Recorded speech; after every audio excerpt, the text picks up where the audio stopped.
चलिए अब नेक्स्ट अब हम लोग अप्रोच कर रहे हैं एनर्जी टेस्ट फॉर स्टेबिलिटी। जैसे कि एक इसके पीछे एक कंसेप्ट दिया गया, कहते क्या है कि कोई भी बॉडी होती है उस बॉडी के सेंटर ऑफ ग्रेविटी की फिक्स्ड पॉइंट से हाइट निकालते हैं।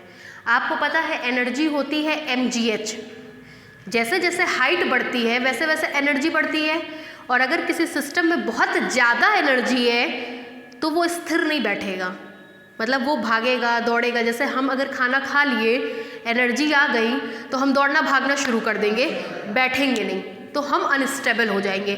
लेकिन हम थके हारे हैं, एनर्जी नहीं है मेरे पास, तो हम थक के चुपचाप बैठे रहेंगे, दैट इज़ हम स्टेबल हो जाएंगे। तो कहते क्या हैं, जब हाइट हमारी मैक्सिमम होती है तो उस कंडीशन में एनर्जी मैक्सिमम होती है और उस कंडीशन में सिस्टम हमारा अनस्टेबल कहलाता है। और जब हाइट हमारी मिनिमम होती है तो एनर्जी भी हमारी मिनिमम होती है और उस केस में सिस्टम हमारा स्टेबल कहलाता है। मतलब ये कंडीशंस दी गई हैं। तो करते क्या है, सबसे पहले हम हाइट को फाइंड आउट करते हैं। हाइट को किसी एक वेरिएबल के रिस्पेक्ट में डिफ्रेंशिएट करते हैं, फिर सेकेंड ऑर्डर डेरिवेटिव निकालते हैं। मैक्सिमम मिनिमम आपने पढ़ा होगा। मान लीजिए कोई फंक्शन है f(x), सबसे पहले इसको एक बार डिफ्रेंशिएट करेंगे, फिर 2 बार डिफ्रेंशिएट करेंगे, फर्स्ट ऑर्डर डेरिवेटिव को इक्वेट टू 0 करेंगे, x का मान मिलेगा, मान लिया वो है x1, ये मान ले जा करके यहाँ रख देंगे तो मिलेगा f(x1) सेकेंड ऑर्डर डेरिवेटिव के साथ। अगर ये ग्रेटर देन 0 होता है तो वो मिनिमा की कंडीशन है, अगर ये लेस देन 0 होता है तो वो मैक्सिमा की कंडीशन है। मतलब कहीं ना कहीं इस चैप्टर में पूरा का पूरा रोल मैक्सिमा और मिनिमा का है। तो अब हम करेंगे क्या, आपने पढ़ा था 1 degree of freedom. 1 degree of freedom का मतलब ये होता है कि किसी भी सिस्टम की अगर अवस्था को चेक करने के लिए या डिफाइन करने के लिए एक वेरिएबल की ज़रूरत होती है तो सिस्टम को हम बोलते हैं 1 डिग्री ऑफ फ्रीडम। तो यहाँ पे हम जो पढ़ेंगे वो 1 डिग्री ऑफ फ्रीडम ही पढ़ेंगे। मतलब हाँ, मतलब हाइट को हम केवल और केवल एक फंक्शन के रूप में रिप्रेजेंट करेंगे, इसी के रिस्पेक्ट में डिफ्रेंशिएट करेंगे, इक्वेट टू 0 करेंगे, इसी का मान आएगा, फिर इसको यहाँ ले जा कर के रखेंगे, चेक करेंगे कि वो ग्रेटर देन 0 है कि लेस देन 0 है। ग्रेटर देन 0 होगा तो मिनिमा, लेस देन 0 होगा तो मैक्सिमा। मिनिमा की condition is the condition of stable and the condition of maximum is the condition of unstable. ये इसके पीछे का कंसेप्ट है। ठीक है, लिखिए एनर्जी टेस्ट में, लिखिए suppose that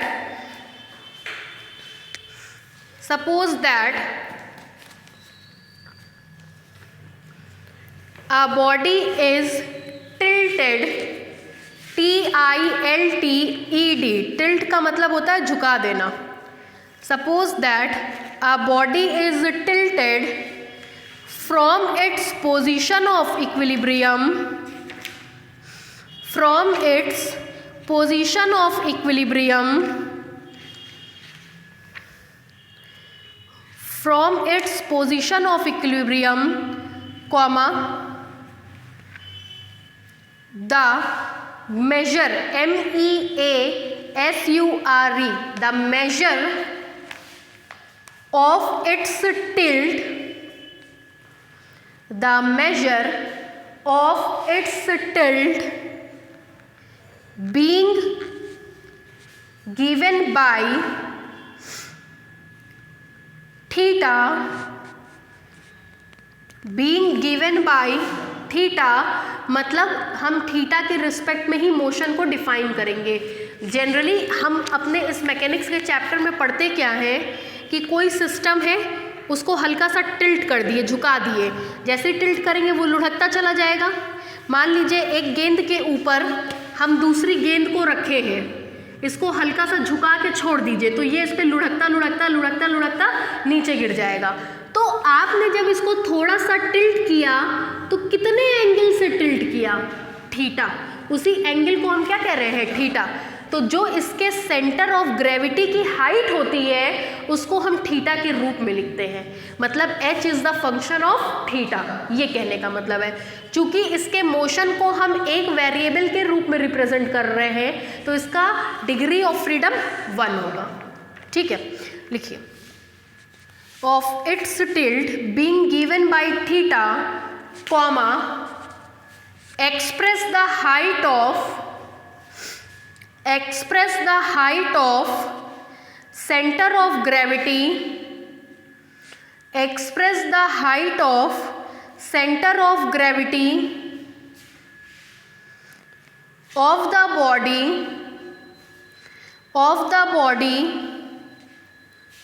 in terms of variable theta, in terms of variable theta, in terms of variable theta, full stop. If this height is given by, if this height is given by, मान ले रहे हैं ये body के ऊपर कोई दूसरी body रखी हुई है, इस बॉडी को हमने एक जरा से एंगल से टिल्ट कर दिया और वो वहाँ चली आई, तो इसके सेंटर ऑफ ग्रेविटी की फिक्स बॉडी के सेंटर से जो हाइट होती है, फिक्स बॉडी के सेंटर से जो इसकी हाइट होती है उसको हम लिखते हैं z। z को रिप्रेजेंट करते हैं in the function of theta, मतलब z is equal to function of theta. चूंकि z को हमने एक वेरिएबल के रिस्पेक्ट में लिखा तो इस कंडीशन में कहते हैं कि हाइट 1 डिग्री ऑफ फ्रीडम है। ठीक है, ये जो है फिक्स बॉडी के सेंटर से, सेंटर ऑफ फिक्स बॉडी से वेरिएबल बॉडी के सेंटर ऑफ ग्रेविटी की हाइट है, height of centre of gravity of movable body from centre of fix body, fix body के सेंटर से मूवेबल बॉडी के centre of gravity की height, height का मतलब होता है वर्टिकल डिस्टेंस। कायदे से तो इसका सेंटर ऑफ ग्रेविटी ये है, इसकी फिक्स बॉडी के सेंटर से हाइट ये होगी, लेकिन ये हाइट नहीं होती है, ये डिस्टेंस होती है। और हमको क्या चाहिए? हाइट। हाइट का मतलब होता है वर्टिकल डिस्टेंस। तो वर्टिकल डिस्टेंस हमने क्या मान लिया? z। z किसका फंक्शन है? थीटा का। Theta is the angle through which we tilt the body. Theta वो एंगल है जिससे हम अपनी बॉडी को टिल्ट करते हैं, मतलब रोटेट करते हैं। इसी रोटेशन के बाद ही वो बॉडी लुढ़कना शुरू करती है। ठीक है, तो z is the function of theta. अब हम क्या करेंगे? इसका फर्स्ट ऑर्डर डेरिवेटिव निकालेंगे, सेकेंड ऑर्डर डेरिवेटिव निकालेंगे, फर्स्ट को इक्वेट टू 0 करेंगे, थीटा का मान निकलेगा, वो थीटा का मान ले जा करके यहाँ रख देंगे। अगर greater than 0 minimum, less than 0 maximum. Minimum is the condition of stability and maximum is the condition of unstability. ठीक है, लिखिए। If this height is given by z is equal to f theta, if this height is given by z is equal to f theta, नीचे से लिखिए, then the position of equilibrium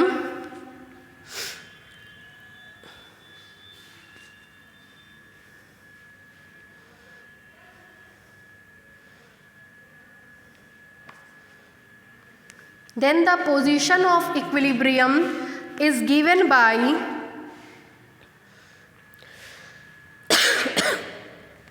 then the position of equilibrium is given by dz by d theta is equal to 0। Position of equilibrium का मतलब होता है कि जैसे ही हम z को थीटा के रिस्पेक्ट में डिफ्रेंशिएट करके इक्वेट टू 0 करते हैं, हमको थीटा का मान मिलता है ना। यही वो पॉइंट है जिस पे हमको इक्विलिब्रियम चेक करना है कि स्टेबल होगा कि अनस्टेबल। इसीलिए इसको कहते हैं पोजीशन ऑफ इक्विलिब्रियम, इक्विलिब्रियम की स्थिति बताने वाला पॉइंट। ठीक है, लिखिए। Then the position of equilibrium is given by dz by d theta is equal to f dash theta is equal to 0। यहाँ देखिए, dz by d theta is equal to f dash theta is equal to 0। हमने उसको 0 कर दिया। ठीक है, line change करके लिखिए। Let theta is equal to theta 1, let मान ले रहे हैं कि इसको इक्वेट टू 0 करते ही हमको क्या मिल गया, थीटा का एक मान theta 1। Let theta is equal to theta 1 be one of its root, be one of its root, be one of its root, then if d2z by d theta square at theta is equal to theta 1, d2z by d theta square मतलब second order derivative at which point theta is equal to theta 1, अगर ये negative होगा तो उस condition को हम लोग क्या कहेंगे, अगर ये नेगेटिव होगा तो मैक्सिमा, मैक्सिमा मतलब अनस्टेबल। लिखिए कहाँ लिखा, then if d2z by d theta square at theta is equal to theta 1 is negative,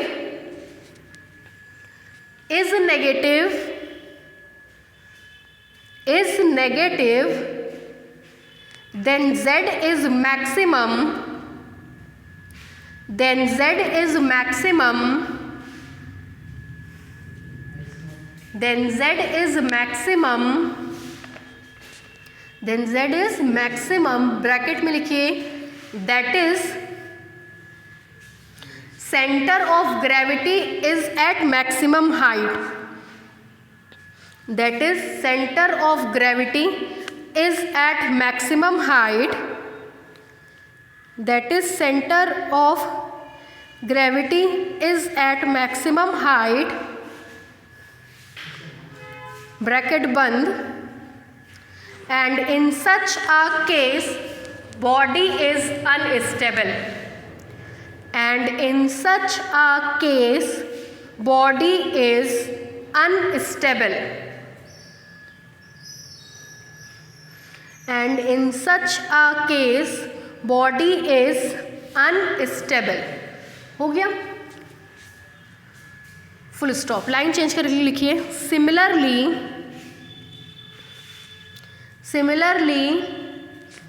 d2z upon d theta square at theta is equal to theta 1 is if positive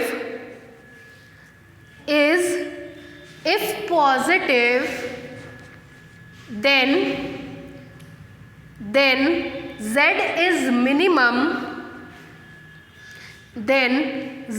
is minimum, bracket में लिखिए, that is the center of gravity is at minimum height, that is the center of gravity is at minimum height,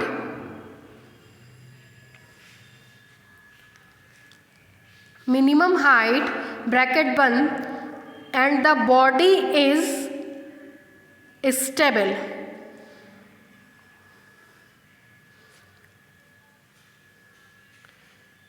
and the body is stable।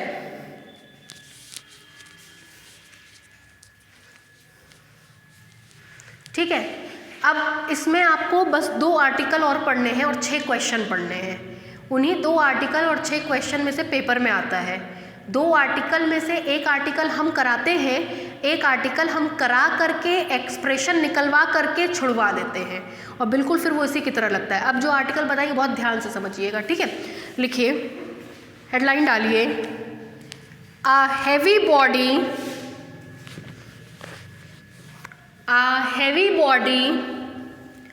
Rest on a fixed body, a heavy body rests on a fixed body, then to determine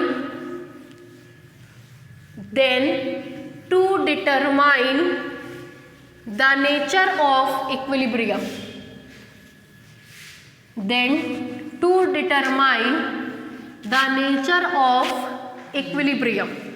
देखिए ये दोनों article कौन कौन सा आपके course में है। एक आर्टिकल ये है कि एक गेंद के ऊपर दूसरी गेंद रख दें, ठीक। तो एक हैवी बॉडी के ऊपर, मतलब एक फुटबॉल के ऊपर एक छोटा गेंद रख दें, तो एक हैवी बॉडी के ऊपर एक बॉडी रखी गई। दूसरा केस है कि एक बड़ी कटोरी ले लीजिए, बड़ा प्याला बाउल, उसके अंदर छोटी कटोरी रख दीजिए, तो एक बड़ी बॉडी के अंदर छोटी बॉडी रखी गई। तो यहाँ दो आर्टिकल है, एक हैवी बॉडी के ऊपर बॉडी रखी गई और दूसरा केस है एक बॉडी के अंदर छोटी बॉडी रखी गई। ये हम कराते हैं, ये होमवर्क देते हैं एक्सप्रेशन निकलवा के, जिसमें से इम्पॉर्टेंट दोनों ही है, दोनों कभी कभी पूछ लेता है। चलिए इसको आप समझिएगा कैसे कर रहे हैं। पहले डायग्राम देखिए, मान ले रहे हैं ये कोई बड़ी बॉडी है, गोला नहीं बनाएंगे, कोई भी ये बॉडी है, ठीक। इस बॉडी का सेंटर O है और इस बॉडी की रेडियस R है, ठीक। इस बॉडी के ऊपर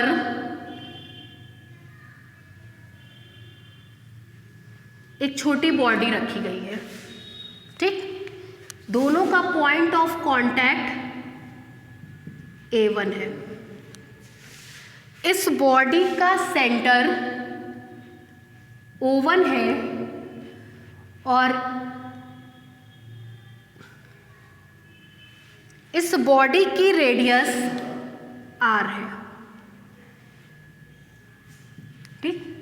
मान ले रहे हैं इस बॉडी की सेंटर ऑफ ग्रेविटी G1 है, ठीक।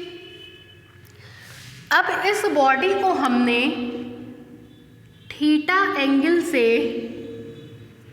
टिल्ट कर दिया, ये थीटा एंगल से टिल्ट कर दिया, तो बॉडी हमारी यहां चली आई, ये हुई, यही बॉडी यहां चली आई। ध्यान रखिएगा ये बॉडी जब इस पे आएगी तो गेंद इसके ऊपर रोल करेगी, स्लाइड नहीं करेगी। चपटी चीज स्लाइड करती, गोल चीज लुढ़केगी, मतलब रोल करेगी। अब देखिए, मान ले रहे हैं ये नया पॉइंट ऑफ कांटेक्ट A2 है, ध्यान दीजिएगा बहुत। ये नया सेंटर यहां पे रख रहा है O2 है, O1 की पोजीशन चेंज हो गई O2 पे। ओल्ड पॉइंट ऑफ कांटेक्ट था A1, new point of contact है A2, ध्यान, ठीक। अब देखिए, मान ले रहे हैं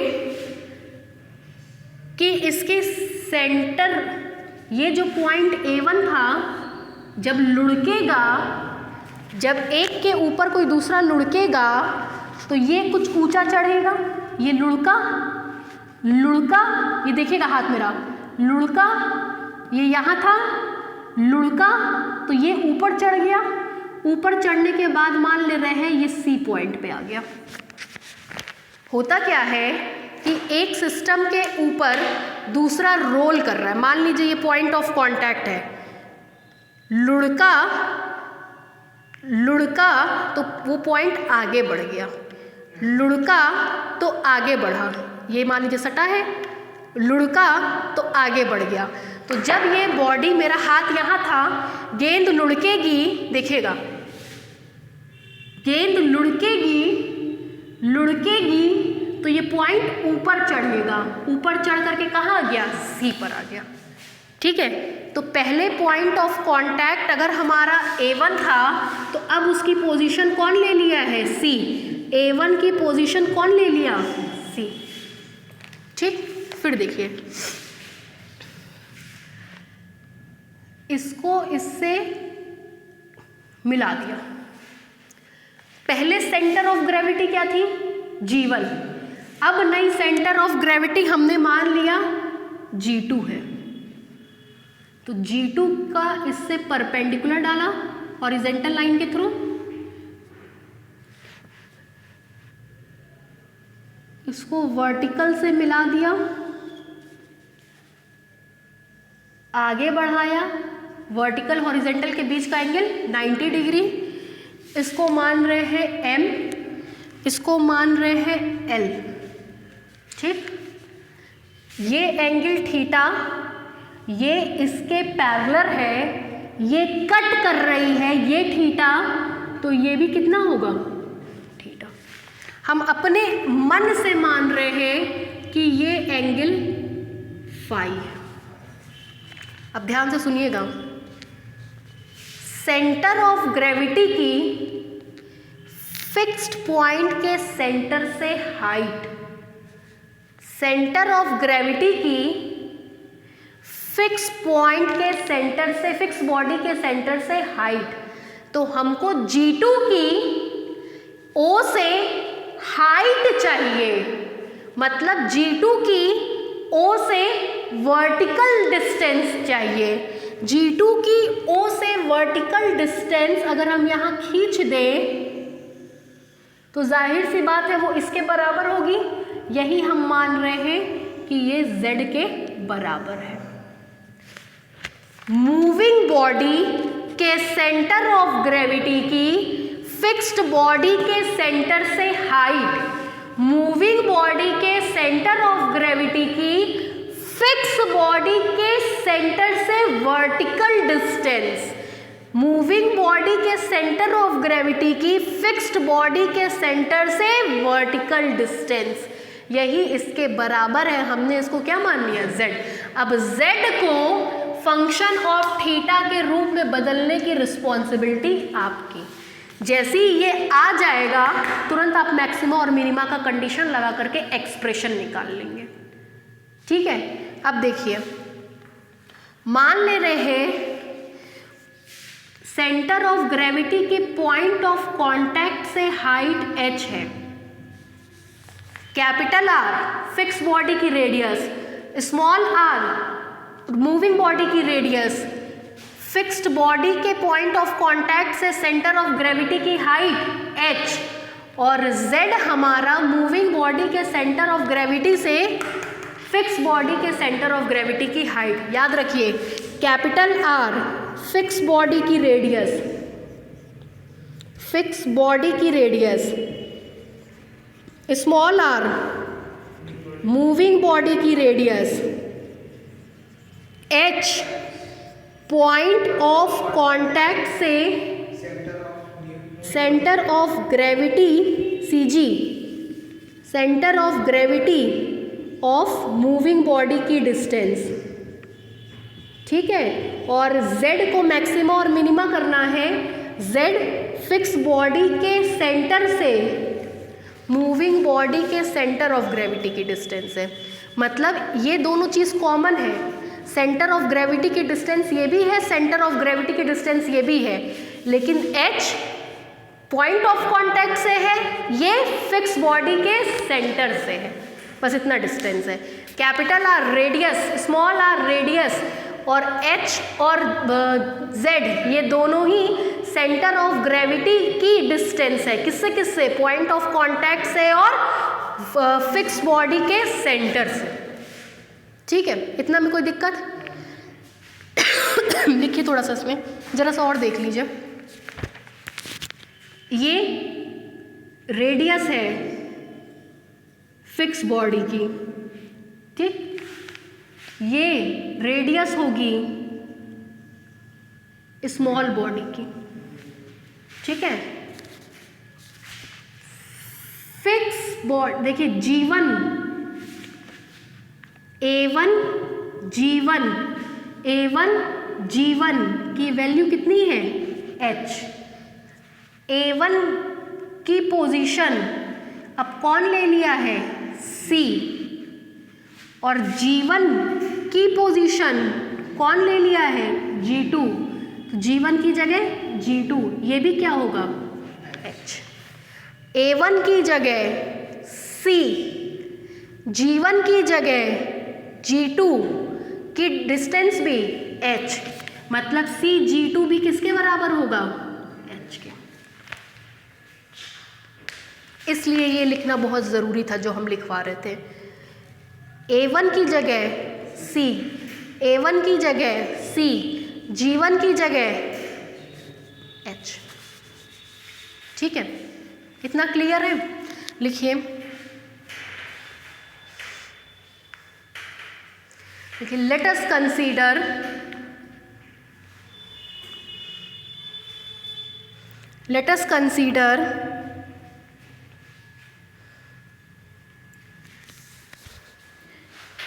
a body of radius small r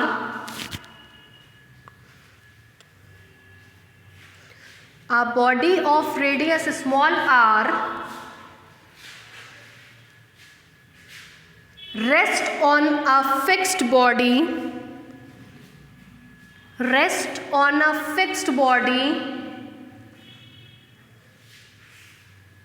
of radius capital R. Rest on a fixed body of radius capital R. Then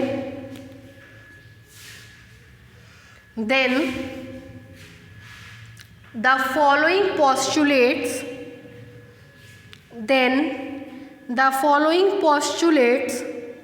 holds good.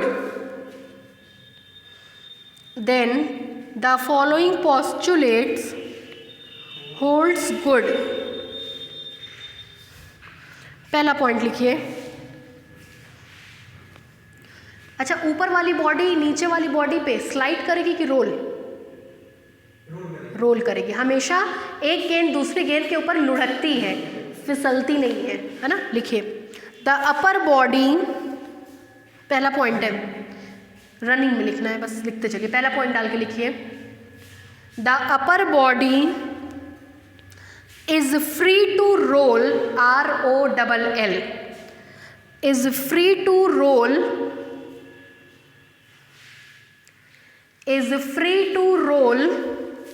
without sliding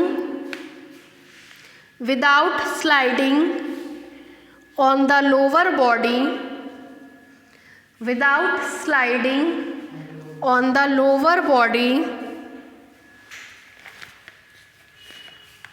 दूसरा,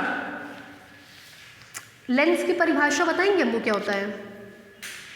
लेंस फिजिक्स में पढ़ते होंगे।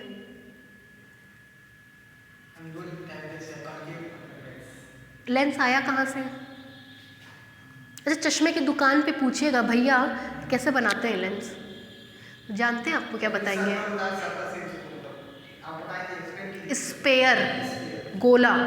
कहते हैं कि मान लीजिए हम कहते हैं आपको 25 सेंटीमीटर की फोकल लेंथ का लेंस चाहिए, ठीक? तो वो 25 सेंटीमीटर की रेडियस का गोला लेते हैं, उसको इधर से काटते हैं तो कॉनकेव, इधर से काटते हैं तो कॉन्वेक्स, और तब वो 25 सेंटीमीटर का लेंस कहलाता है। ठीक है, क्योंकि उसका ये घुमा हुआ पार्ट जो है वो 25 सेंटीमीटर की वस्तुओं को देखने के लिए सक्षम हो जाता है। तो लेंस के लिए कहा जाता है, कोई भी लेंस किसी गोले का कटा हुआ भाग होता है।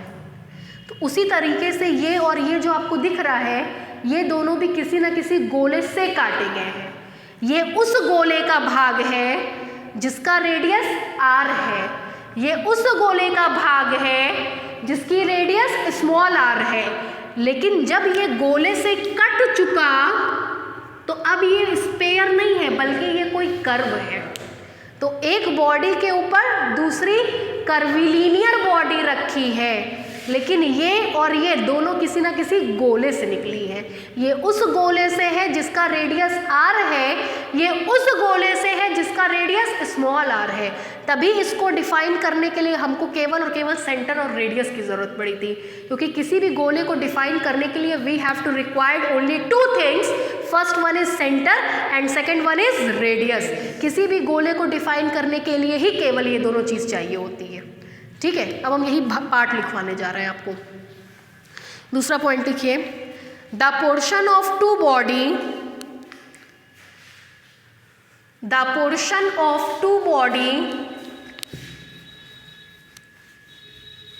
the portion of two body which are in contact with each other, which are in contact with each other,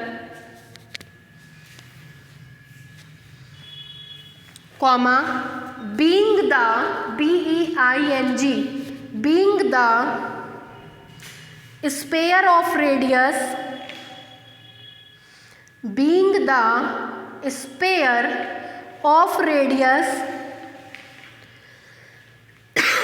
small r and capital R respectively, small r and capital R respectively। हो गया। तीसरा postulate लिखिए,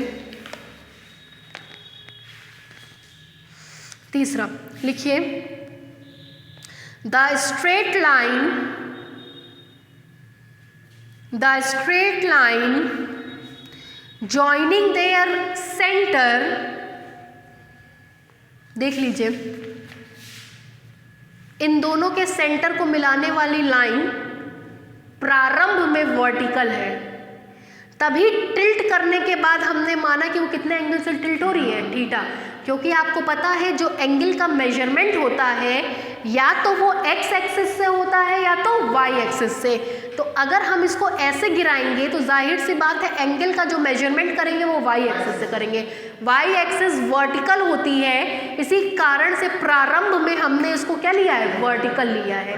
ये तीन postulates हम मान के चलेंगे, तब जाकर के हम अपने थ्योरम पे अप्रोच करेंगे। ठीक है, लिखिए, the straight line joining their center is initially vertical, is initially vertical। हो गया। पैराग्राफ चेंज करके लिखिए, देखिए, the lower spare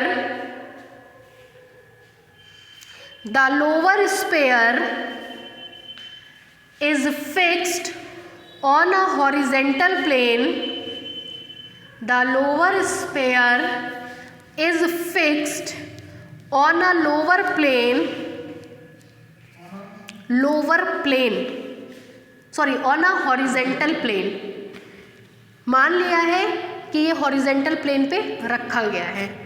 The lower sphere is fixed on a horizontal plane whose centre is O। अगर ये सर्किल फिक्स है तो इसका सेंटर भी फिक्स होगा, ब्रैकेट में लिखिए fixed, whose centre is O, bracket में लिखिए fixed, and radius is capital R, and radius is capital R। हो गया, full stop. Let O1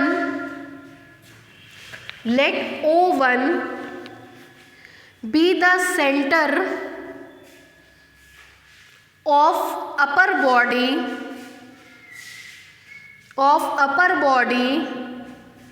such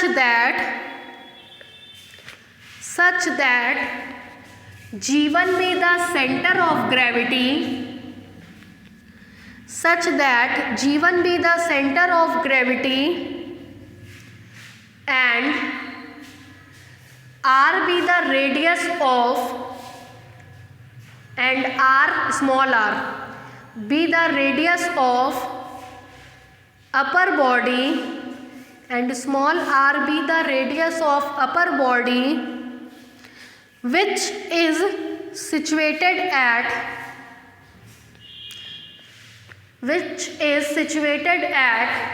lower body in the position of rest, which is situated on the lower body। क्या चीज, फिर से बोलिए। which is situated on the lower body in the position of rest, which is situated on the lower body in the position of rest।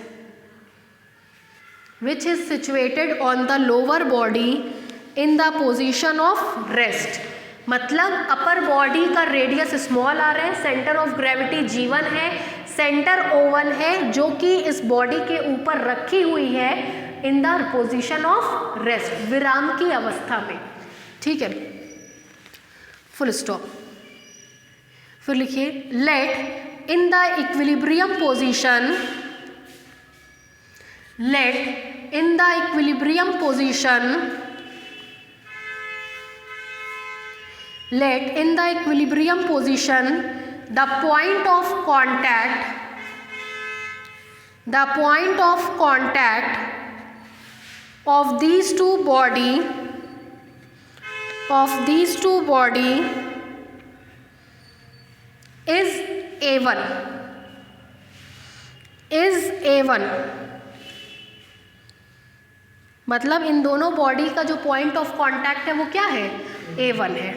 ठीक है, अब हम body को टिल्ट करने चल रहे हैं। टिल्ट करेंगे तो नया point of contact A2, A1 की पोजीशन क्या हो जाएगी C, A1 की पोजीशन C, G1 की पोजीशन G2, O1 की पोजीशन O2। ठीक है, लिखिए पैराग्राफ चेंज करके।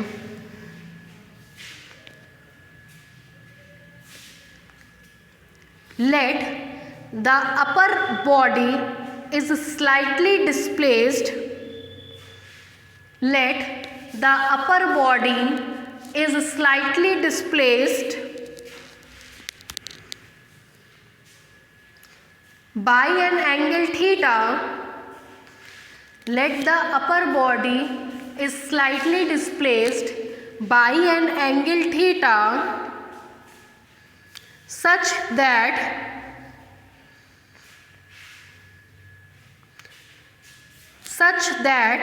after rolling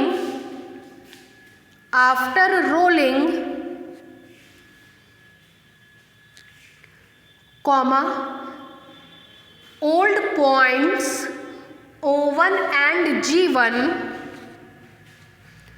old points O1 and G1 will be take its new position, will be take its new position, will be take its new position। बताइए O1 की new position O2 and G2, O2 and G2 such that A2 be the new point of contact, such that A2 be the new point of contact,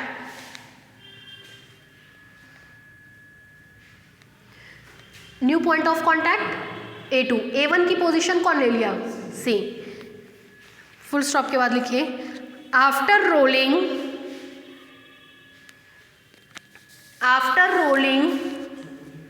the old point of contact A1, after rolling the old point of contact A1 will be take new position at capital C, will be take new position at capital C। हो गया, full stop. Let small z, paragraph change करके, let small z be the height of centre of gravity, be the height of centre of gravity of the rolling body, of the rolling body.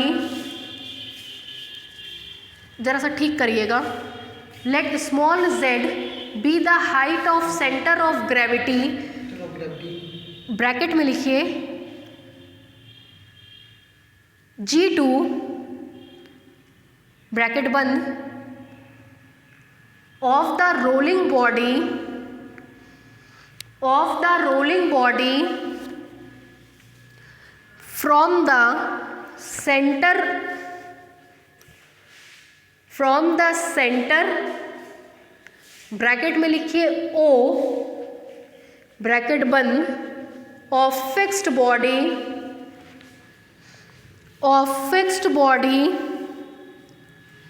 Then चलिए आप black board पे देखिए, ये कहीं बाद में note कर लीजिएगा,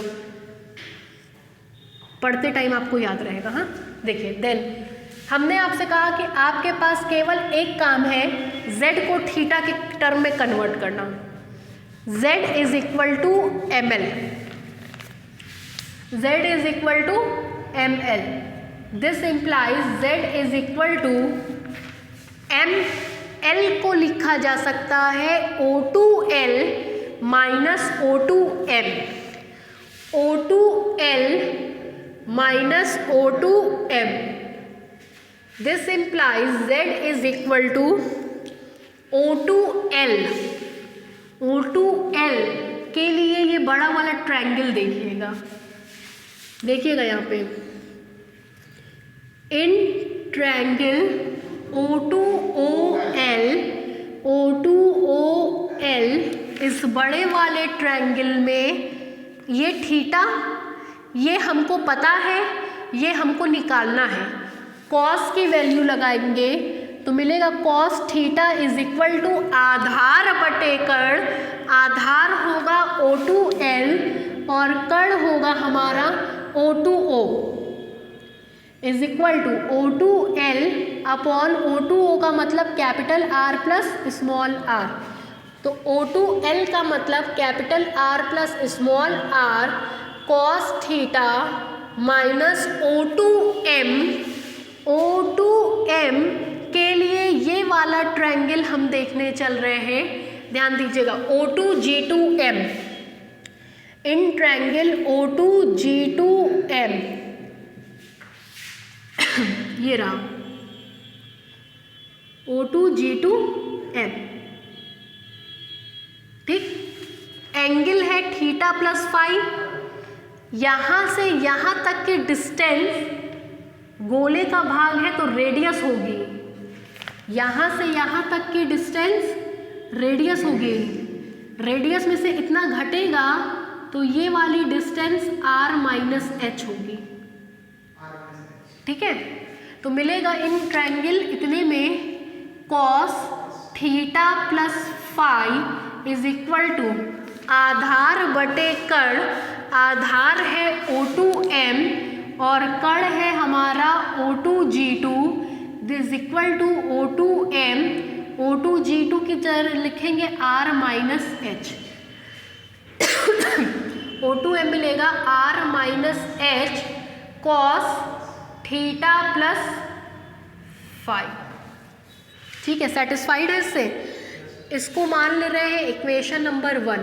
अगर आप नोटिस करें तो इसमें जो z है वो थीटा और फाई दोनों के टर्म्स में है, जबकि हमको केवल किसके टर्म्स में चाहिए, थीटा के।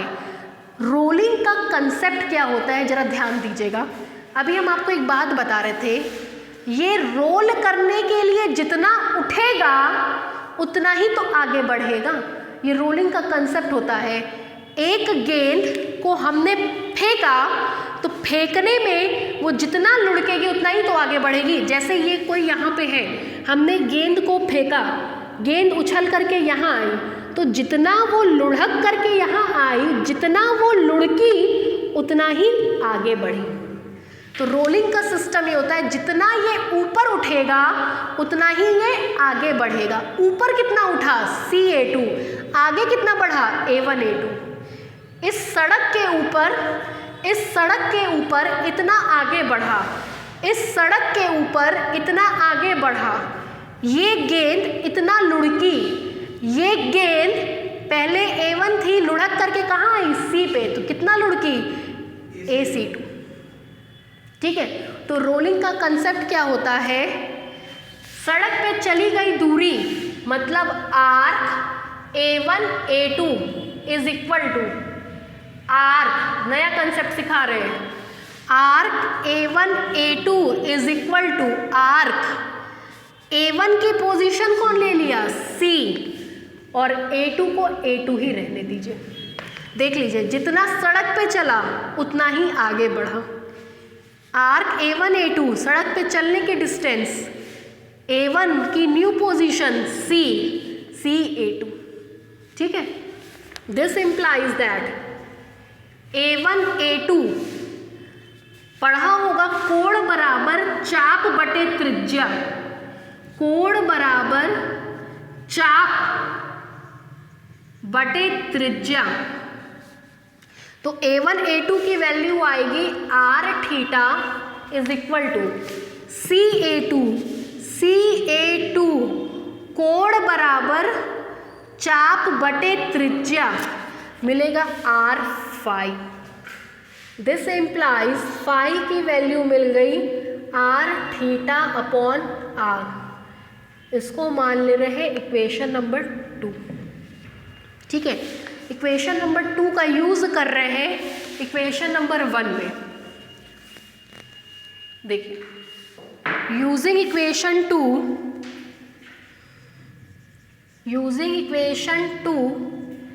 इन इक्वेशन 1 कॉमा वी गेट, जैसे इस्तेमाल करेंगे मिलेगा z is equal to r plus are cos theta minus r minus h cos theta plus phi की जगह लिख रहे हैं r theta upon r। This implies that z is equal to r plus are cos theta minus r minus h, LCM वगैरह लेंगे तो capital R plus cos भी है, कॉस के साथ capital R plus small r upon r, साथ में आएगा थीटा। अब आप देख सकते हैं z फंक्शन ऑफ थीटा के फॉर्म में कन्वर्ट हो गया, इक्वेशन नंबर 3। अब हम क्या करेंगे, मैक्सिमा मिनिमा की कंडीशन लगाएंगे, z को एक बार डिफरेंशिएट करेंगे, इक्वेट टू 0 करेंगे, we will get the position of equilibrium. Further then एक बार और डिफरेंशिएट करेंगे, थीटा का मान ले जा करके रख देंगे। If it is greater than 0 then it is the condition of minima, and in the such a case of minima the stability is stable, the equilibrium is stable. अब हम यही चीज़ अप्लाई करेंगे इस पर, ठीक है। लिखिए थोड़ा सा, इक्वेशन नंबर 1 तक उतारिए, यहाँ से 1 तक।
वन तक हो गया,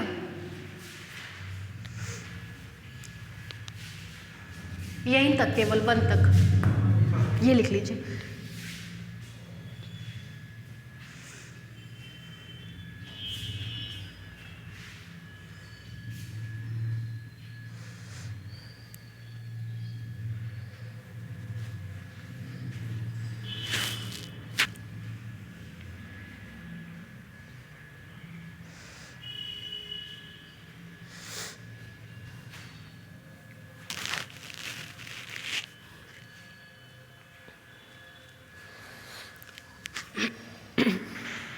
हो गया, नीचे से लिखिए, since the upper body is rolling, since the upper body is rolling on the lower body, since the upper body is rolling on the lower body, since the upper body is rolling on the lower body, then by principle of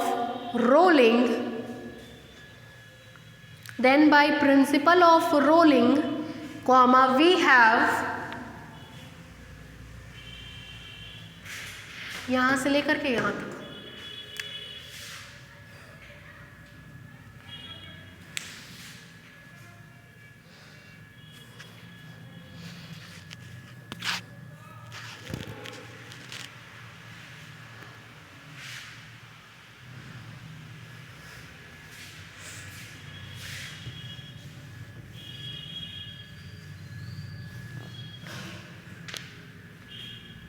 ये भी लिख लिए ना ये पूरा।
हो गया 3 तक।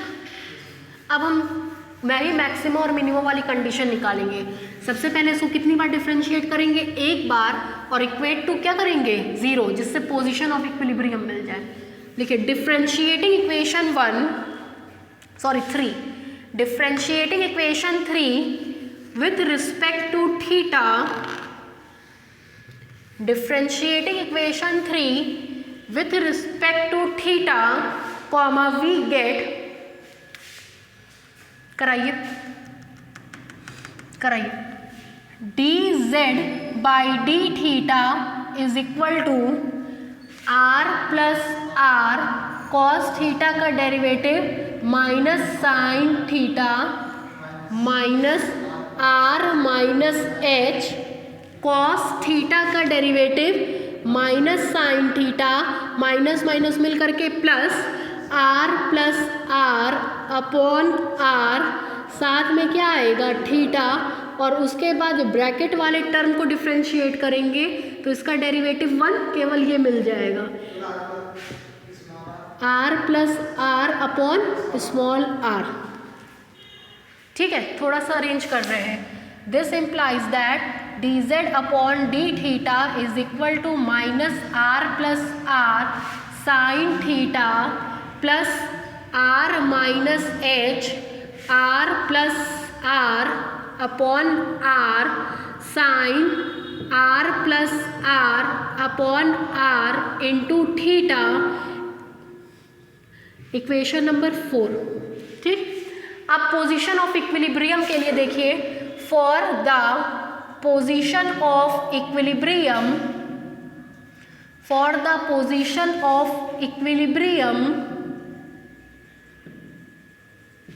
dz upon d theta is equal to 0. This implies that minus r plus r sin theta plus r minus h r plus r upon r sine r plus r upon r theta is equal to 0। ये केवल तभी possible होगा जबकि theta का मान क्या हो, 0। जैसे ही साइन 0 रखेंगे 0, साइन 0 रखेंगे 0। It is possible only when, it is possible only when theta is equal to 0। यही इसी पोजीशन पे हमको इक्विलिब्रियम चेक करना है। फिर हम इक्वेशन 4 को एक बार और डिफ्रेंशिएट करेंगे, करवाइए। Again differentiating equation 4 with respect to theta comma we get second order derivative मिलेगा। क्या आएगा, कराइए। चलिए, आएगा d2z upon d theta square is equal to minus r plus r sine theta का cos theta plus r minus h r plus r upon r sine का cos r plus r upon r, साथ में आएगा theta और फिर उसको करेंगे तो r plus r upon r. ठीक, this implies that d2z upon d theta square is equal to minus r plus are cos theta plus r minus h r plus r का square upon r square cos r plus r upon r, साथ में कितना आएगा theta. अब हम इसकी value at theta is equal to 0 पे निकालेंगे। Now at position of equilibrium, now at position of equilibrium that is at theta is equal to 0 degree we have, चलिए देखिए क्या मिलेगा। आएगा d2z upon d theta square at theta is equal to 0 is equal to, चलिए जैसे यहाँ cos 0 रखेंगे, cos 0 की वैल्यू 1, केवल मिलेगा माइनस आर प्लस आर, और यहाँ पे cos 0 रखेंगे तो उसकी वैल्यू भी 1 मिलेगा, plus r minus h r plus r का स्क्वायर अपॉन आर स्क्वायर। अब इसके बाद का कैलकुलेशन हम अगले टर्म पे कराएंगे। अब फिर मतलब ये होगा ना, इतना करने के बाद हमको कुछ लिखने की ज़रूरत नहीं पड़ेगी। ठीक है, तो ये पूरा अब लिख लीजिए, डायग्राम बना लीजिए। अब सब काम खत्म, बस कैलकुलेशन है इसमें थोड़ी सी, करिए। कहाँ तक लिखा है डिफरेंशिएटिंग इक्वेशन, यहाँ से करिए, यहाँ से लेके यहाँ तक उतार लीजिए, डायग्राम बना लीजिए।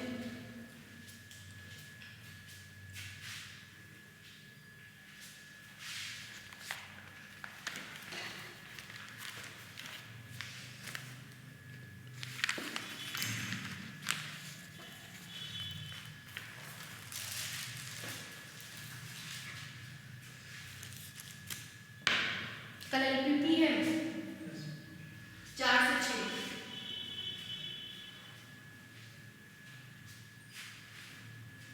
पहले का लेक्चर देखा था एलपीपी का? यस।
साफ से बनाइएगा डायग्राम।